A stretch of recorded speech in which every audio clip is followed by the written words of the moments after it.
آپ پر واجب ہے آپ اپنی قربانی کریں، اگر ہمت ہے ایک اور جانور لے کے ابا جی کی طرف سے ذبح کر دیں، لیکن یہ نہیں کہ قربانی باپ کی طرف سے ہو رہی ہے اور بری میں ہو جاؤں گا، ایسا نہیں ہوگا۔ وہ تو اپنی قربانی کرنے سے بری ہوں گے، باپ کی قربانی سے تو باپ کو ہی ثواب ملے گا۔ اس لیے اس کا بھائی ہمیں پورا خیال کرنا چاہیے۔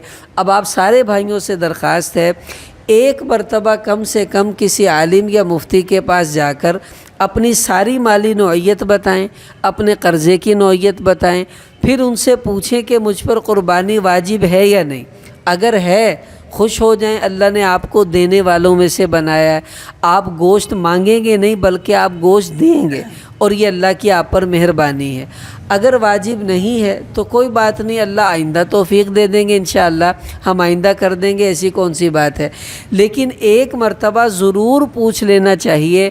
آدمی اپنے آپ کو خود ہی تسلی دے رہا ہوتا، نہیں تیرتے تک قربانی نہیں ہے گی، تیرے کو کیڑا پیسے ہے، حالانکہ پیسے نہیں ہے لیکن 2-3 پلاٹ خریدے ہوئے ہیں، لاکھوں کے پلاٹ ہیں، ان کی وجہ سے قربانی واجب ہے۔ پیسوں کو دیکھ رہا ہے، پلاٹ کو نہیں دیکھ رہا، حالانکہ 5 چیزوں کو دیکھنے کے بعد حساب کرنا پڑے گا۔ اس لیے 5 چیزوں کا حساب کر کے قربانی کا حساب آپ نے کرنا ہے، تو انشاءاللہ آپ کو پتہ چل جائے گا آپ پر قربانی واجب ہے یا نہیں۔ اللہ تعالی ہم سب کو عمل کی توفیق عطا فرمائے۔